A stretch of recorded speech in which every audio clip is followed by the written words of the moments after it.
Thank you. Yes. Good morning, everyone. We're going to give everybody about 30 more seconds to see who else is going to sign on.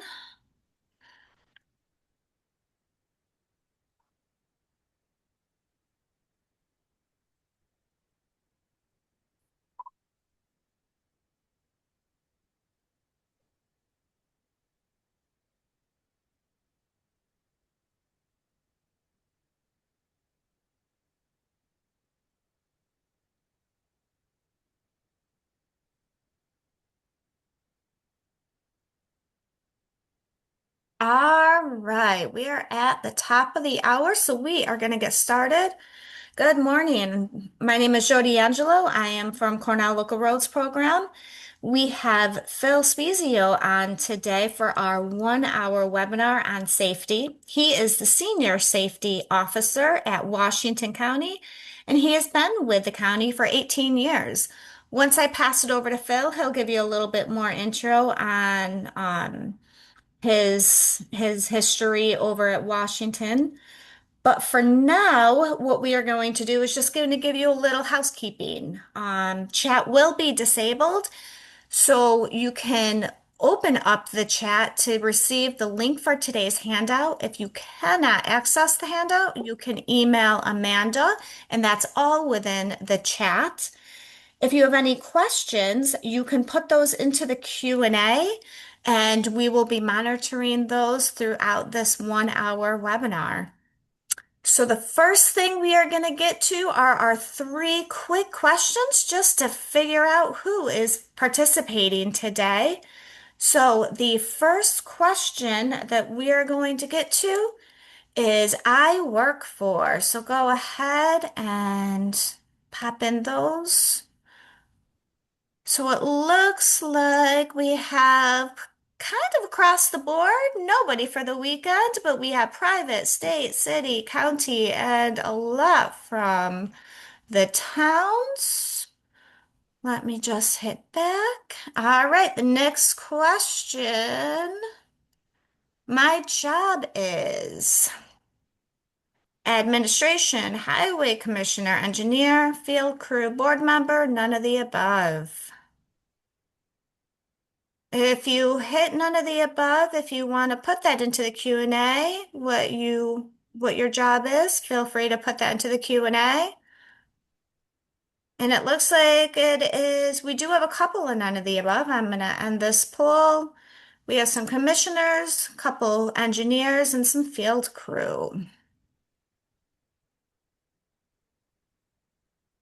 And the last question, years in current position. Less than a month, less than a year, 1 to 2 years, 3 to 5, 5 to 10, or 11 to 20. And it looks like pretty even for 3 to 5 and 5 to 10, but we have some 11 to 20. Nobody is less than a month. All right.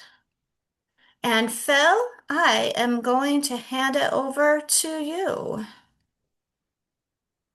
All right, super. Thank you, Jody. So we'll jump right into this. Today, we're talking a little bit about some emergency preparedness. Did this a couple of years ago, and it was more on the end of the public side of things. So what we were called out to and how we were able to help in emergencies involving the community, things of that nature. And this time, towards the end, we'll talk a little bit about some internal incidences and some investigation techniques and things of that nature for something that happens internally. As Jody had mentioned, I've worked for the county public sector now 18 and a half years or so. I worked in the private sector prior to that, heavy construction with the Fort Miller Group, one of the companies, a precast company, which was basically a construction under a fixed roof, and worked there for about 15 years. Went to school for electrical engineering prior to that. Got into safety and health. It was in the fire department, EMT, that sort of thing since 1981. Seems like a long time ago now. Sounds like a long time ago. So that's a little bit about the background. I do a lot culture related safety things on okay, how do we reach people and how do we make it a mindset of safety first safety always, safety has a value, which you've heard me talk before. I spend a lot of time on safety being a value as opposed to, maybe just a priority, which changes because of outside circumstances where people's values don't change quite as much. But let's get into some emergency preparedness, prevention, preparedness, things of that nature. So, types of emergencies we may run into. So, from a public works standpoint, community emergencies, we called out the different fires, especially wintertime, things of that nature for access points, things of that, keeping the roads safe. Plane crashes, we have a couple of those recently.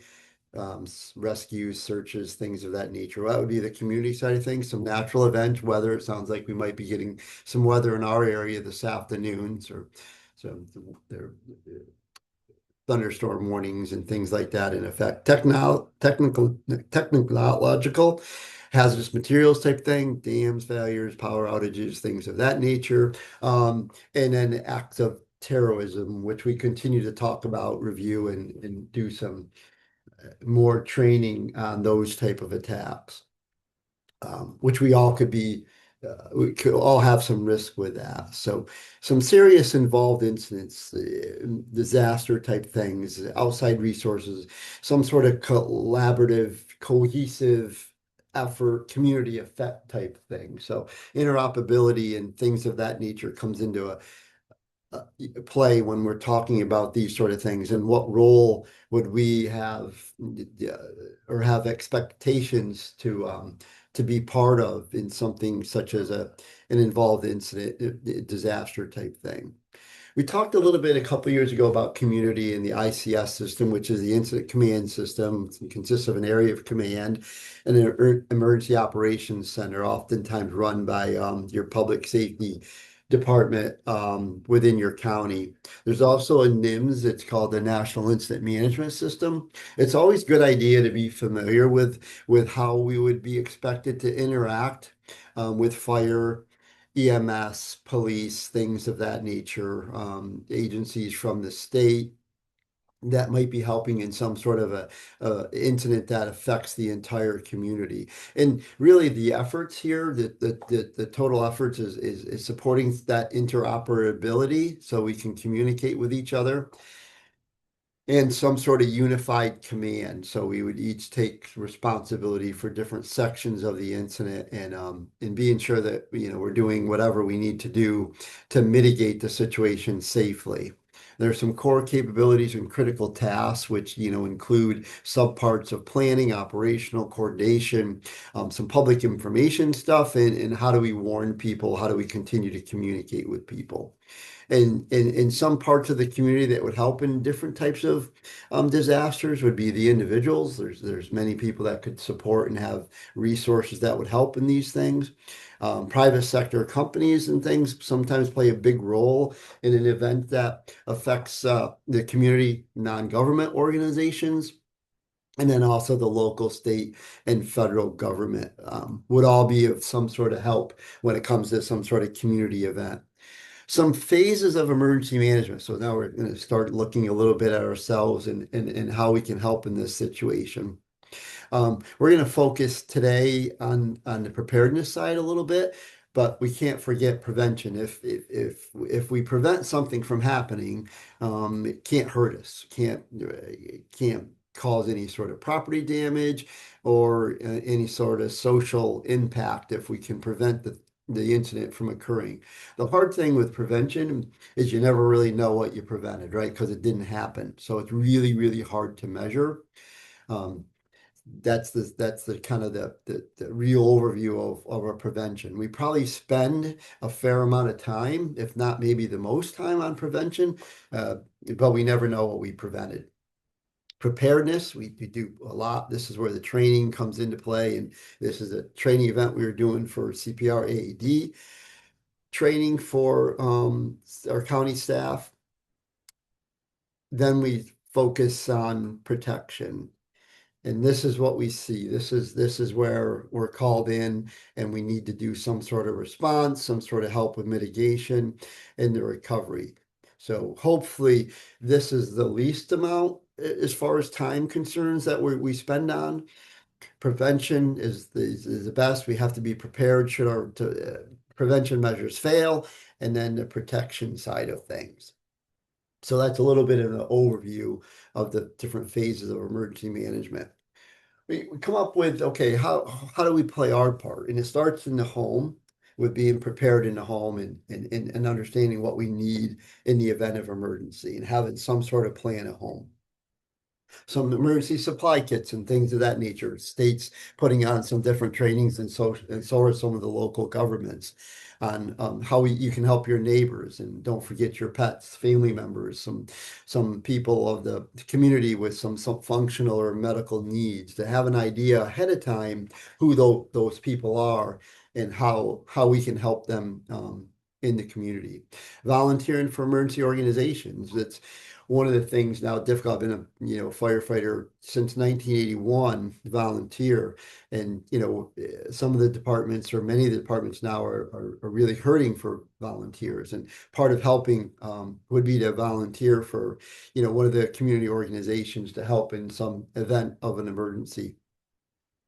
Completing of emergency response and training courses. We talked about this, but there's some NIMS training, there's some ICS training out there that you can take, many of which is online, like the ICS 100 or maybe the ICS 7 or 800, something like that, to give you a little bit of background of what the incident command structure would look like in an emergency.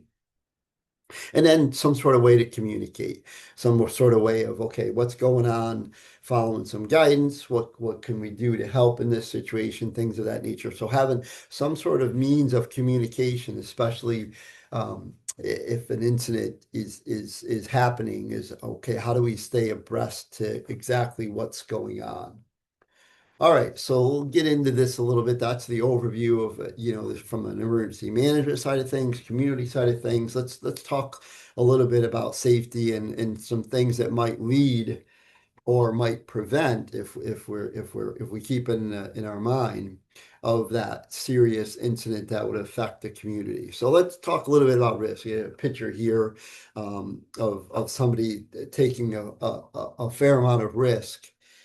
You can see that he engaged his brain a bit because he's got the setup where he's using a step ladder to get in the bucket, of which he raised the bucket because he was the one operating the tractor, picks the bucket up, which many of you on the call are going to know that, hey, the hydraulics are what's keeping that bucket up in the air. Hopefully he applied the parking brake, chocked the wheels of the tractor and all that, but he gets out, climbs up the step ladder, climbs into the bucket with another step ladder. Then he uses that to do the repair on the roof that he's trying to accomplish here. So in doing so, because the hydraulic leak on the tractor, the bucket's eventually going to start to drift downward. And as it drifts downward, the angle of the ladder is not going to be is easily maintained for the roof. And there's certainly a risk involved here in falling in some other type of hazards. So he only had a few minutes to be able to accomplish this task. And it's funny, his wife came home just prior to him finishing up, and when asked about taking the risks and stuff and what went wrong, and he said, well, there's only one thing that went wrong, and that was my wife got home before I got the job done and took the picture. But he's taking some risk here, and you have to ask yourself, is the reward versus the risk? And many of us may not have done something like this, but we've done other things that are, why are we taking so much risk? So when we look at it, in the safety environment, there's two things we consider when we're trying to, manage limited resources, but also keep our risk to the lowest possible, level. One, if we're taking this risk, how likely is something to happen? So what's the possibility? What's the percentage wise of something that's going to happen?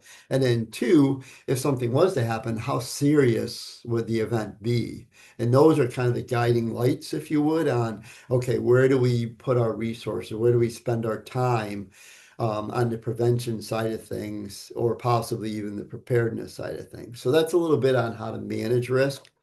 And then the reducing methods, right? If we eliminate it, it's not going to hurt us.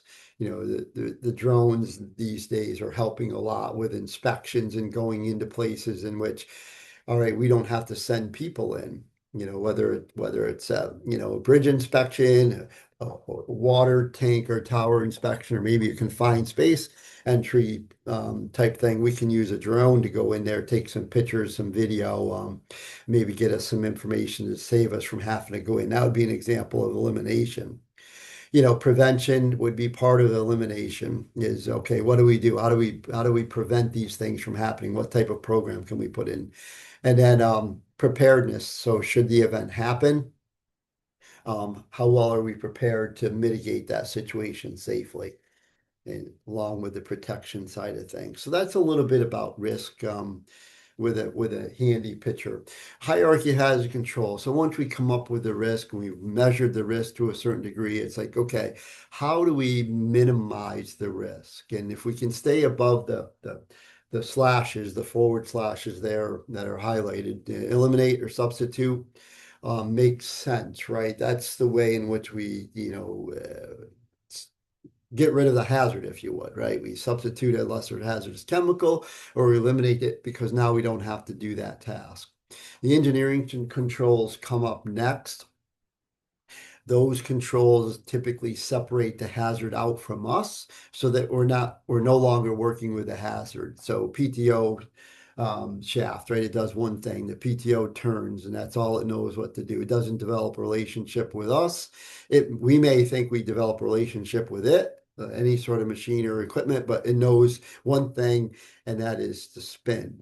If we properly guard the PTO shaft so we can't come in contact with it, regardless of whether it's spinning or not, that's the engineering control, separates the hazard from us. So we can't hurt ourselves unless we choose to take the guard off. So the engineering controls are definitely a place that we spend the majority of our time on trying to figure out when we find something has more risks than what it's deserving, what can we do from an engineering control standpoint to reduce the hazard? Then when we get down below the forward slashes, we start looking at things such as safe work practices and procedures. We start looking at training, right? We start looking at personal protective equipment. This sort of thing relies on who? It relies on us. Right? We have to follow the procedure. We have to train people to follow the procedure. We have to have a culture that allows us to do what it is we say we're going to do, right? Maybe that's the biggest thing. When I look at stuff, it's all right, what's the system? Do we train people to follow the system? And now, really, what's the culture tell us, or what's the culture allow us to do? And then last but not least, that personal protective equipment, right? We have to put the equipment on, we have to maintain it, we have to understand the use, the care, the limitations, the maintenance of that sort of equipment. So down there, those last three control measures rely on us.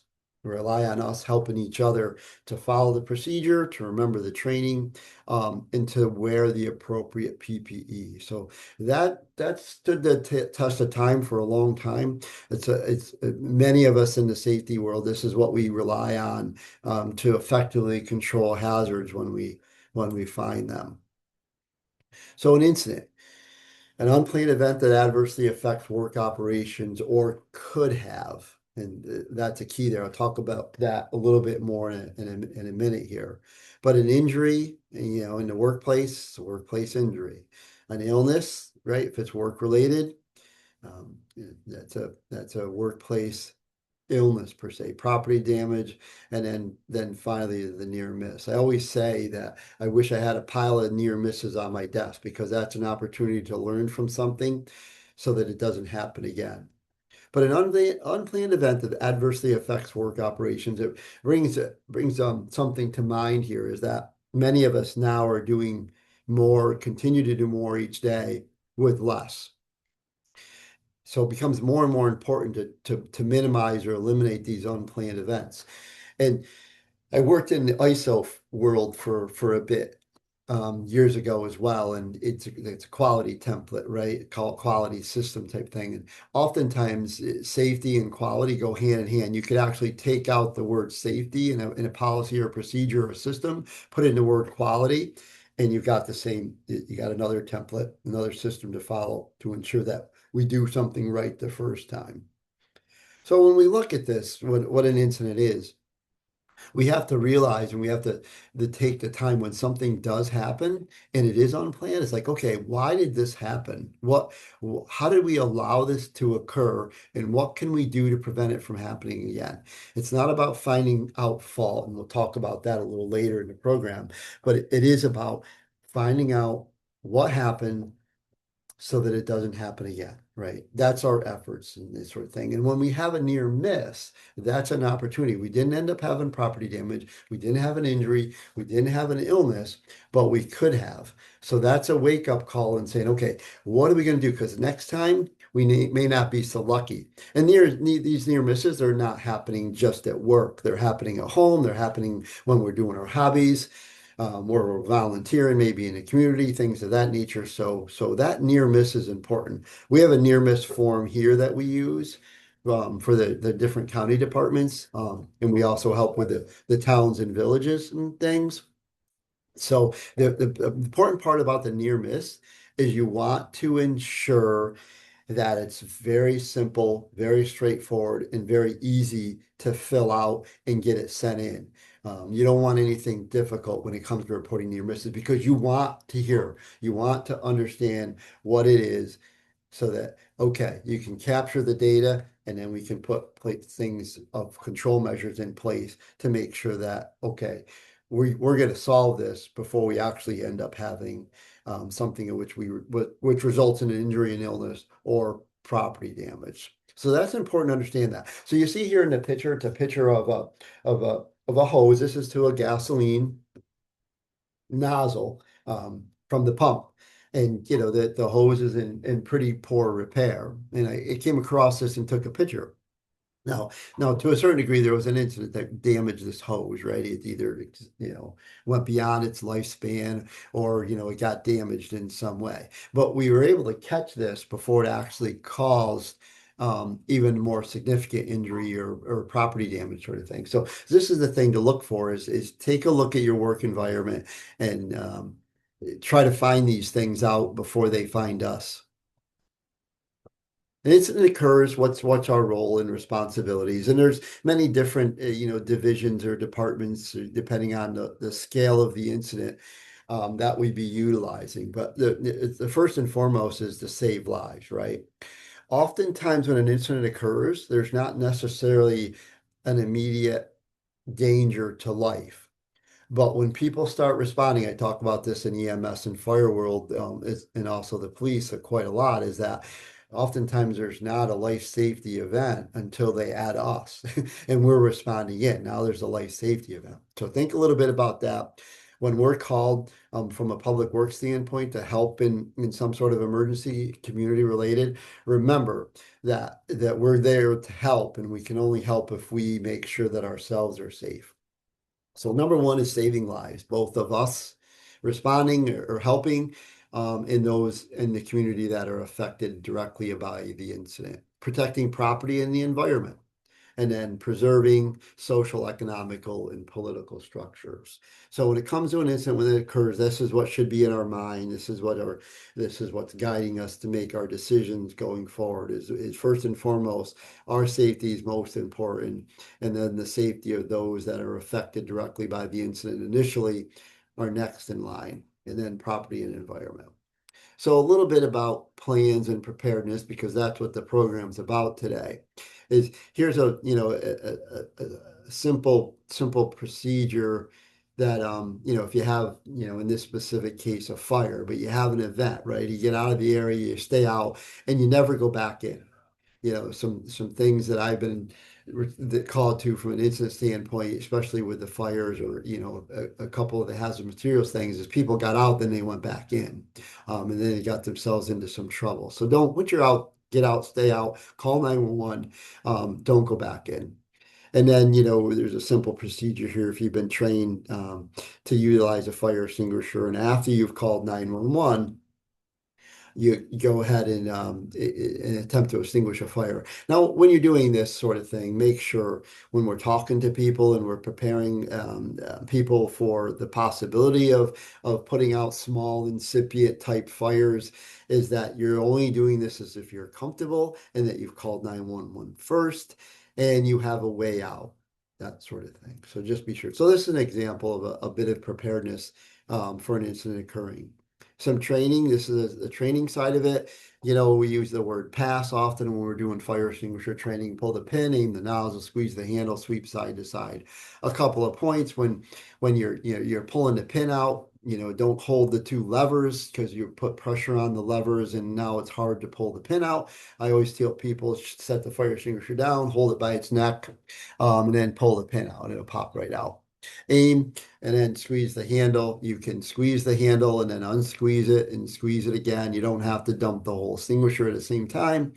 And you got to be careful not to spread the fire with the pressure of the fire extinguisher. Sweep side to side, cover the base fire. So there you go. You've got the training. Whenever you're doing this, make sure that you've called 911 first. That's the most important piece. I've been to some fires over the years that people didn't call 911 right away. They used the fire extinguisher, they use a second one, maybe even a third one, and now they've got a large fire and they haven't even called 911 yet. So always call 911 first. And here's another example of a preparedness thing. This is a mini procedure, if you would, that we have posted at all our fuel dispensing places. And it can be as simple as this, right? There's a preparedness for a spill response if someone has a spill while they're at the pump or they witness, a pump not shutting off or some sort of issue. There's this posted right here. So it gets, stay calm, do not rush decisions, right? That's one of the first thing. When we have an emergency, at times it's, we're not expecting it, right? So we might be doing some things from a rushing standpoint that, oh, wait a minute, let's slow down here. There's no life safety until we add us at this point. So call 911, secure the scene, turn off, right? There should be an emergency shut off where everybody shouldn't see it from the location where the pumps are, and then do your part in reporting this sort of thing in a timely manner. So that's a little example. All right. So when do you call 911? This oftentimes comes up when we're doing training for communities and things of that nature. So I just decided to do one slide on, all right, what demands or what we should be looking at, from a standpoint. Now, typically this is us working internally, but also we're out in the community. We might see something is like, okay, when do we call 911 type thing? Recently, we've run into some issues with some landowners and things like that they may not agree with what we're doing, either with the road or culvert drainage type things, or where property lines are and things of that nature. What's a hazard? What isn't a hazard? And so on and so forth. So many of you on the call today may have some similar stories where people are unhappy with how we're doing whatever the work is that we're performing on any given day. And it seems like, I don't know, people on the call for you, but it seems like it's happening more often than what it has been in years past. So reasons to call 911 immediately, some sort of serious injury, right? I always encourage our DPW teams to have good maintained first aid kits, tourniquets, bandages, so some blood coagulation type material, things of that nature. It's always good to have that sort of thing on hand. Maybe even AEDs and things of that nature would be something to have as a preparedness standpoint should something happen or prevention measures fail and something happens. Fire, smoke would be a 911 call. Remember, we can replace the equipment, we can replace the buildings, that sort of thing. We can't replace you. Some sort of hazmat issue, right? We'll talk a little bit just about the ERG book coming up in a couple of slides. Strong odor of gas, electrical smell, something hot smelling, right? Now you have to figure into this what you're doing at that time, you're torching, welding, things of that nature. Um, but if there's a unexpected hot smell of something, don't wait for smoke to show. If you can find something or get somebody there to find something of why it's hot, right? That brings up in my mind, the lithium ion batteries these days, right? Or the charging units that we're using and things of that nature that can overheat. Um, we continue to have, fires in DPW garages and other places, homes and things like that, and they're being traced back to the lithium ion batteries.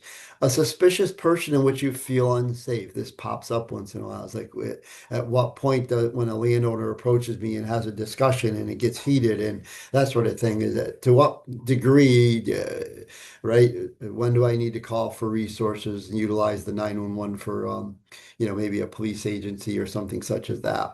In any situation which you feel immediate response, police presence. I always talk about, well, if you were to call me right now on my cell phone, would you get an answer? If you called me on my office phone, would you get an answer? Would you text me? Would you get an answer or email me?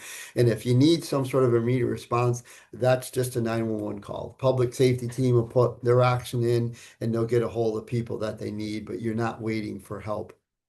Occasionally people say, well, I don't really want to bother somebody or this or that. But, if you make three different phone calls and you get three different voicemails, you're not really going to get some sort of immediate response. So call 911 and they will get help to you. I assure you that. So external incidents is just a quick definition here. An external incident, would be something in which we weren't directly involved in when it occurred, but we were called to for assistance. So here's a large building fire that we had a few years ago on Main Street.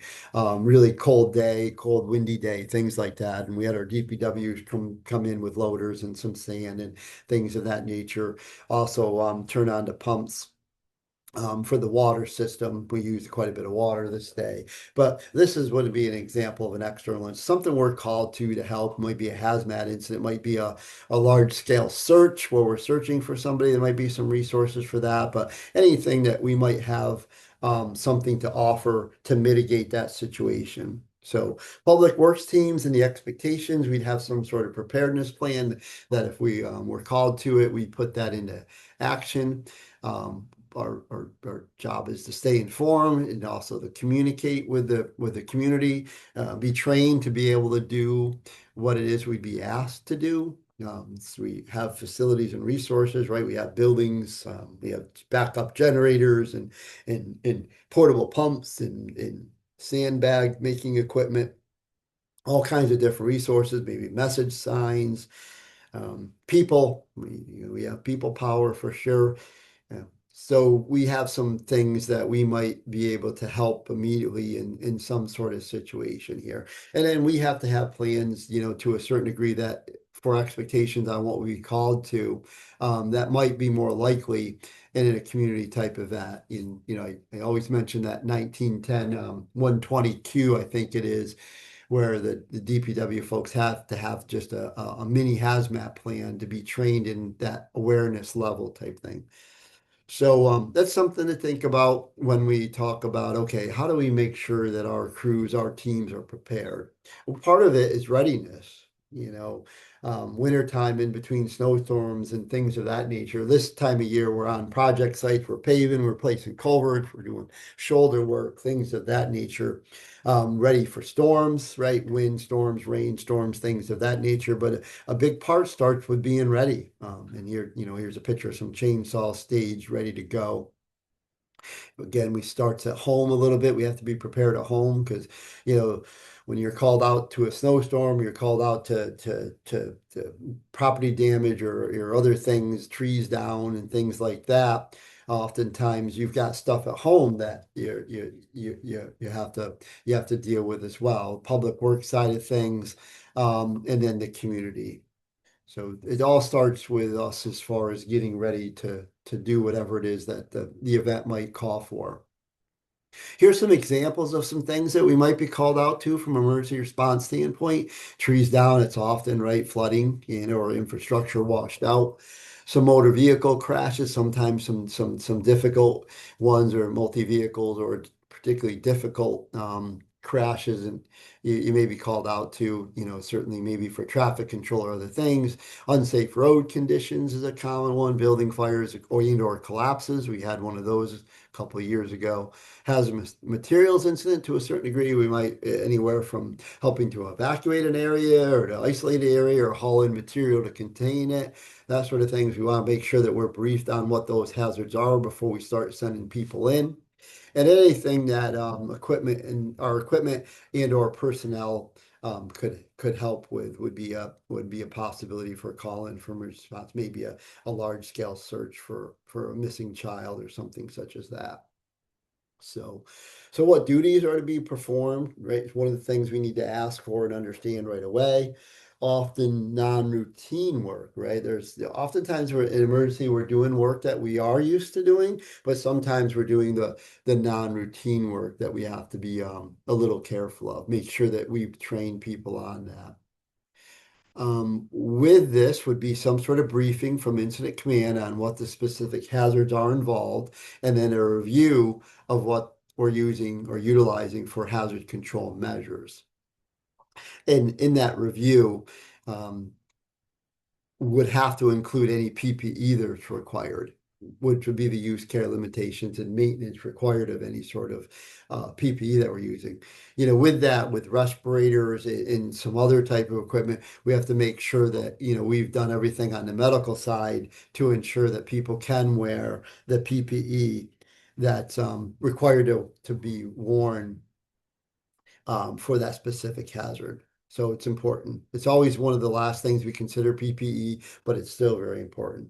Some activities, so digging down a little deeper and saying, okay, what activities would be expected, right? Chainsaw operations, that's something we're used to doing. We have the chaps, we have the appropriate gloves and clothing and shields and things like that to work with that, but that might be something that we're using from an emergency activity standpoint. Certainly loaders come into play, excavator type equipment, things of that nature. Their dump trucks and snow plows were put into operation during emergency activities. We might be doing additional flagging, setting up some work zones, closing some roads, things of that nature would be a typical activity. And then any other non-routine work. That non-routine work, we just have to make sure that we understand the hazards, what our scope of our work is, what the specific goals are, and then make sure that we have the resources to accomplish that, but accomplish that safety. Remember, when we're doing this sort of thing, we're not rushing in. You're going in and you're rushing. You may miss, some power down power lines, things of that nature. So it's important to be sure that we're looking at the hazards before we rush in, right? Do that 360 if you can. Um, One of the things I'm always reminding people of is when we're called out in severe weather conditions. Oftentimes the event that we're responding to was caused by this severe weather. Well, we can have more events, whether it's flooding, whether it's trees down, limbs down, power lines down, things of that nature, whatever the issue is. Remember that could happen again. So be careful about rushing out, in 40, 50, 60 mile an hour winds and trying to go out there and clean up a road, when there's more trees that could potentially fall down. You measure that risk. Might just have to close the road until the weather changes a bit. Watch out for contamination, floodwater type things. Floodwater hides a lot of hazards. We don't drive through floodwater, but we also don't walk through floodwater. You got any sort of potentials of change in the land that you're walking on, or the area that you're walking in, open manhole covers and such, and things like that. Hazardous materials. Again, when we're called to a hazardous materials event, I'm sure we're working with somebody that, is the incident command structure in the NIMS or the ICS system, and you'd want to be briefed on what those hazardous materials are and how you're going to protect yourself from them. Because that's a common thing that we're called into. We have the ERG books in all our vehicles and things like that. You can also have that on the app on the phone. Slip, trips, and falls is obvious. That's a hazard we have whether we're working in an emergency activity or performing a normal activity. That's our number one reason for injuries each year is slip, trips, and falls. So whatever we can do to help each other not have those type of risk, those type of injuries, that's what we need to do. A little bit about the Emergency Response Guidebook. It comes out every 4 years. It came out in 2024, and it'll be back out in 2028. There's also an app. I keep talking about that, and more people are using an app. The app is very, very easy to use. You put it on your phone, and in a matter of seconds, you could be looking up if you have the UN or ID number, or you have the product name. You can find the page that you need to have that information for to properly protect you and your people very, very quickly. So it's a reference for chemicals and the related hazards. I think everybody knows what this book is or uses this app. So this is pretty review, but the white pages contain general information, how to use the book, things of that nature. The yellow pages are where if you have the ID number or the U number, you look up that number and that'll be numbered in the yellow pages. And then you'll get to the orange pages where all the action items, what you need to know about the chemical through that ID number. If you know just the product name, then you go to the blue pages, and that's in alphabetical order. So the ID number in the yellow pages are numerical order. The blue pages are alphabetical order by the product name. And again, that'll get you to the guide page, the orange pages where all of the work gets done, all of your protection measures, things of that nature are described for you. And then the green pages are your isolation and your protective action distances. So that's different from day and night and weather to a certain degree. So it's a real good idea from a preparedness standpoint to make sure that you review that ERG book occasionally, because if you don't use it, like many things, you start to lose that a little bit, that information. So it's always good to review. You can practice it if you have it on your phone. You go for a road trip, you're in the passengers seats or something. You see an ID number or maybe a product name and pull that up. So I also read the OSHA regs before I go to bed every night. So I realize that you might not drive around with an ERG book in your hand or an app open on your phone. So I say that a little bit. In a joking manner. No, I don't read the OSHA regs before I go to bed every night, contrary to what some people say. So, all right, Well, so safety precautions. Oh yeah, yeah. Jody, go ahead. We just have somebody asking, can you share the app? Oh yeah, sure. Jody, can we do that? Send that out afterwards? Absolutely. Okay, yeah, and it would be if you're in the meantime you're looking, if you Google in the app store on your phone ERG handbook, I'm sure it'll come up. But I'll get that to Jody and Amanda afterwards. That's good information to get that. That app is really handy too. So good. I'm excited about somebody asking that question.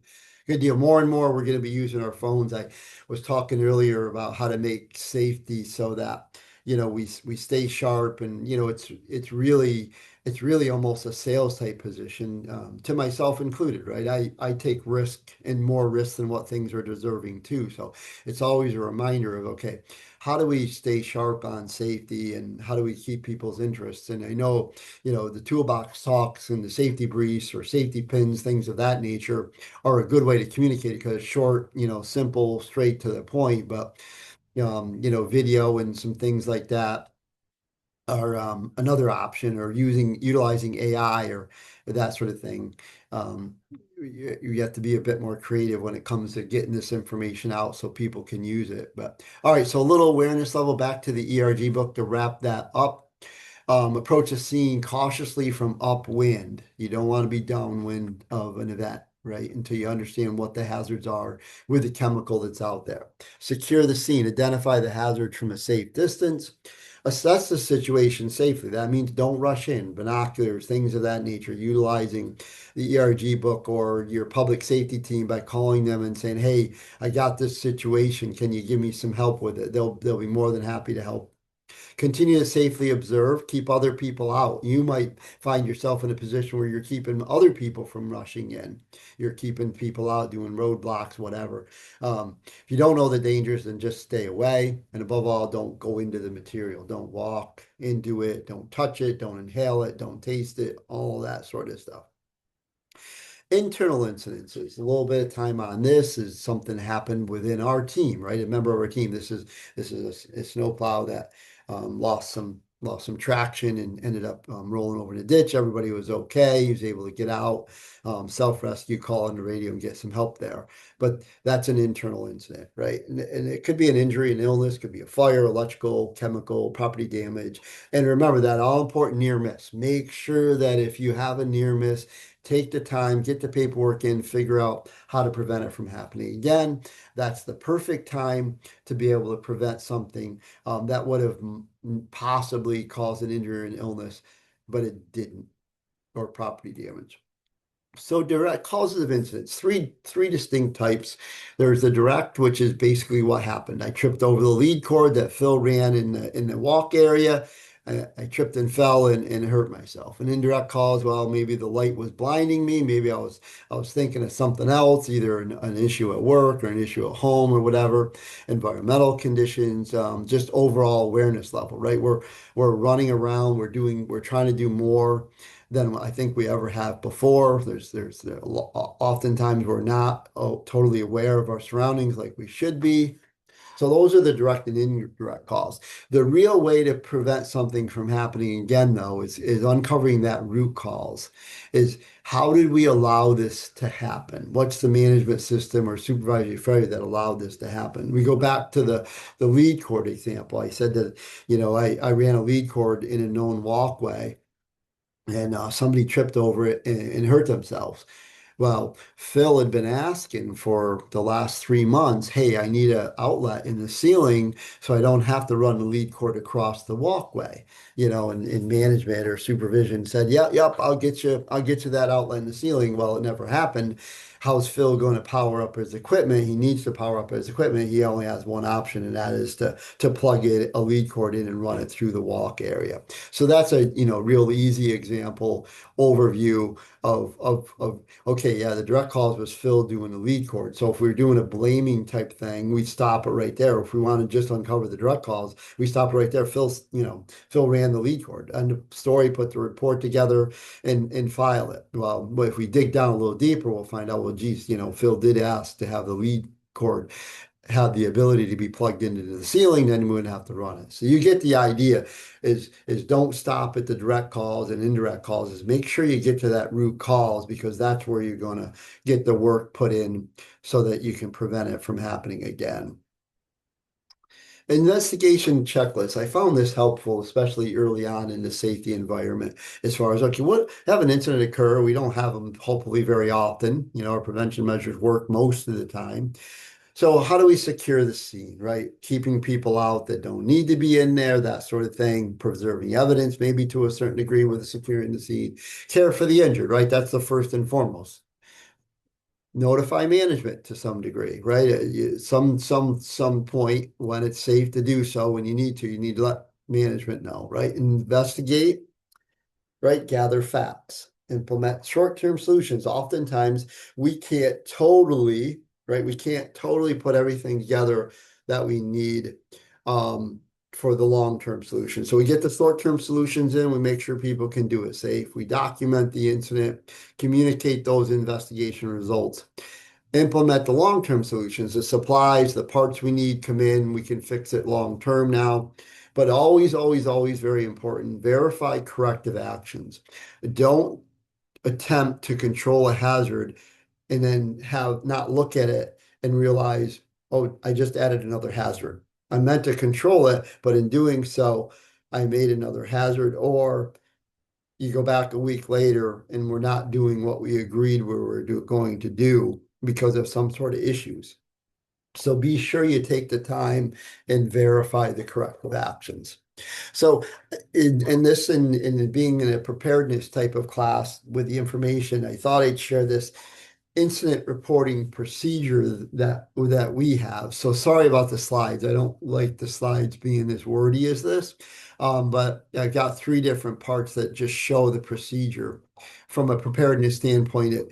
It's something we want our prevention measures to work, but in the event they fail, okay, what's our procedure? What's our system in place? So we define the incident and we talk about when to call 911, which we discussed a few slides ago.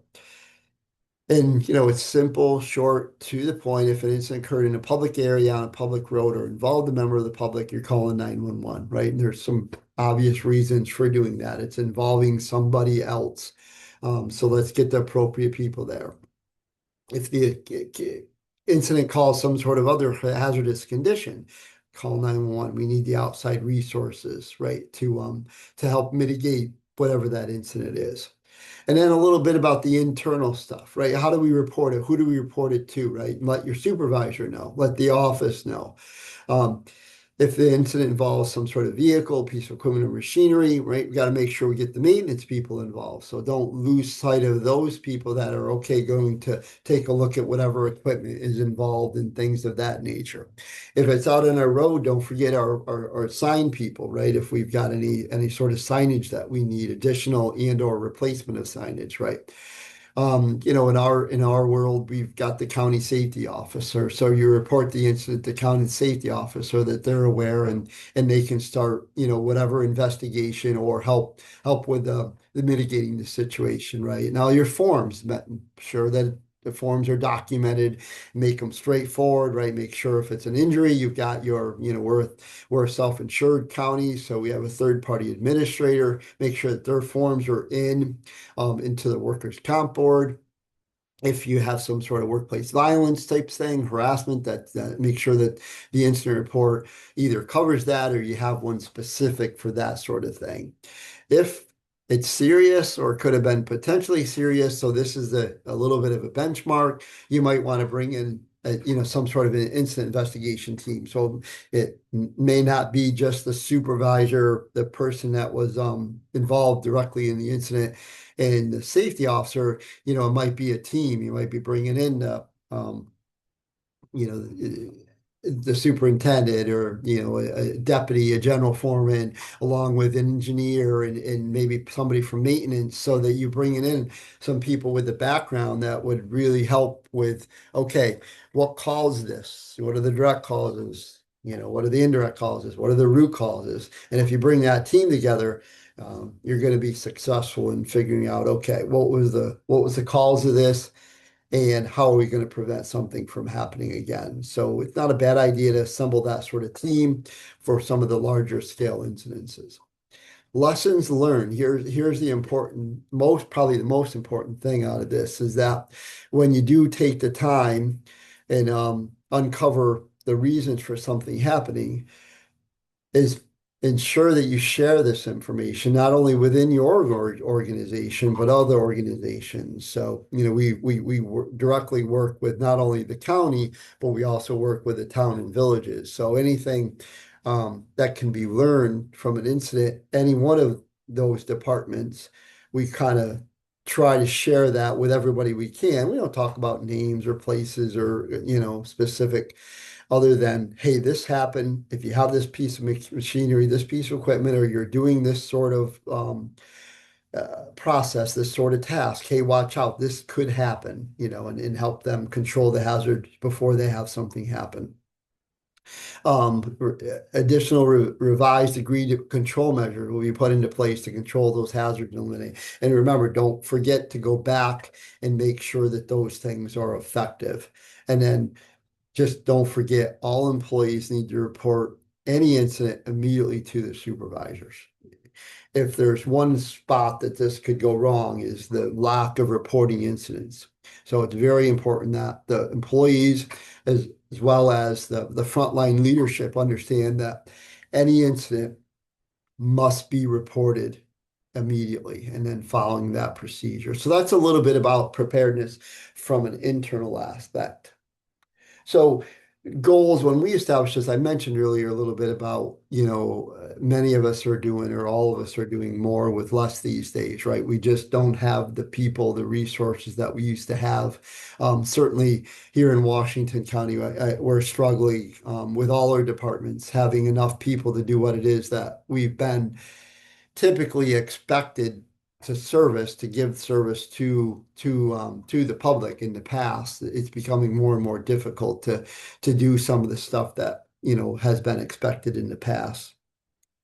So in order to be more efficient, I take a look at this. I thought about this on one of my runs, but if you use the acronym BEST and start out with what B stands for, and I mentioned this a couple of times early on in this training, but if you look at the basics, it boils down to systems, training, and culture. And I think I talked a little bit about this in January with the safety program we did back then.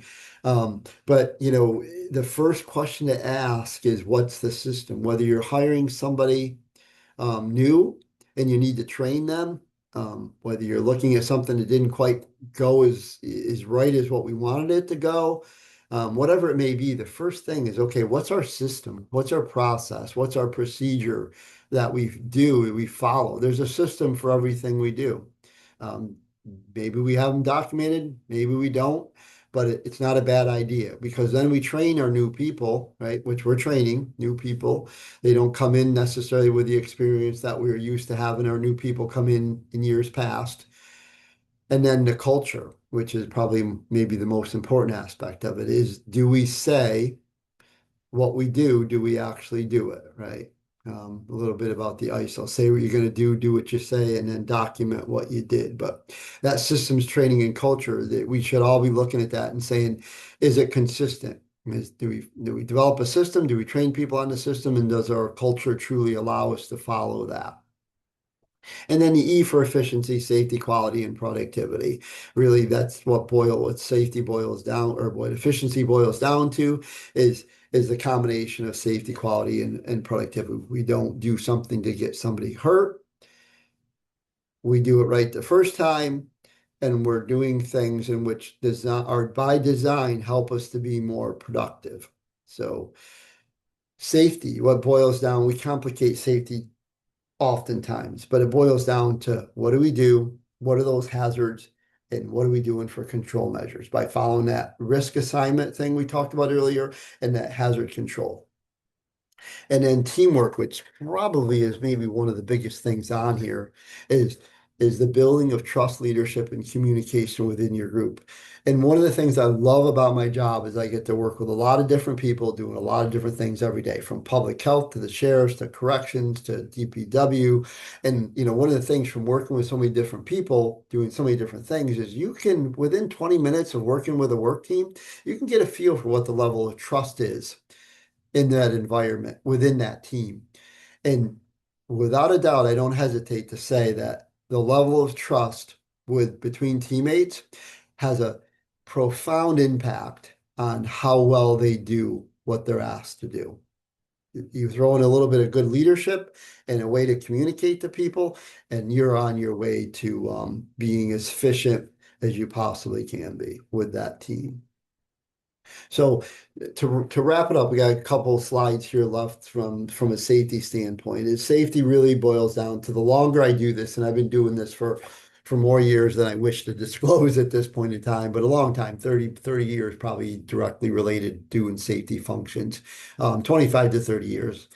But the event in people's mind without the event occurring by far is the way to do it. Is somehow, some way, create the event in someone's mind without that incident occurring. That's what keeps us sharp. We go by a particularly bad car accident, or we were informed of a particularly bad incident. The culture is all of safety. What do? We shut stuff down, we train people, all that. But as that event gets further and further in the past, we go back to whatever that culture was prior. I always use the example of the dominoes, right? We all played dominoes. We're kids. We line up the dominoes in a train type thing, in which we hit the first domino and we watch it as the train of dominoes falls until the last one falls, right? Well, if you relate that to a safety standpoint, we're all dominoes. We line up all these dominoes. Very seldom is a serious incident or fatality a result of one thing. It's the result of numerous things lining together. And any one of us pulls one of those dominoes out, the last domino doesn't fall. And that last domino in this case is a serious injury or fatality. So don't hesitate when something doesn't feel right, look right, taste right, smell right, whatever. Stop, take a look, see if you can need to pull the domino out so that last one doesn't fall. And then the next is treat people right, do your job, all in attitude, all out effort type thing. Makes perfect sense, right? It doesn't take any more energy to do your job to your best of your ability than to not do it. why is safety, right? We need to know the why of things. It really boils down to family, friends, coworkers, and pets. If we remind people, hey, it's not only the impact of you, but you making a serious mistake or taking more risk than something's deserving has a large effect on your family, your friends, your coworkers, your pets, things like that. One of the private companies nearby had an incident which resulted in a fatality just a couple of months ago. Can't tell you the impact on so many people from that one act or that one incident that was allowed to occur in which there was more risk is put into something than what it's deserving. So if you don't do it for yourself, do it for the people, the pets, the important things that are around you, because that's what is truly affected when we take more risk and it results in an incident. That what something's deserving of. So with that, we wrap up today's program on emergency preparedness. And Jody, I see you jumping back on. Is there any other questions other than the ERG handbook app? Nope. So I don't see any questions that are popping up. I do want to let everybody know that in the chat pod, not the Q&A, but in the chat pod, Amanda did put up the ERG mobile app information. Wonderful, So that wonderful. is in there. And then she also let everybody know that the certificates will be sent out on Thursday, July 23rd. Phil, you were great today. Thank you so much. And we still have no questions. So I think we are good to go. Phil, thanks again. All right, super. Thanks, Jody. Thanks for the opportunity. And if anybody has any questions, reach out. I think my email's on the screen there, and we'd be Perfect. glad to help in any way we can. All right, everybody, enjoy your day. Bye. Thanks. Bye. Bye, Jody. Bye, Amanda.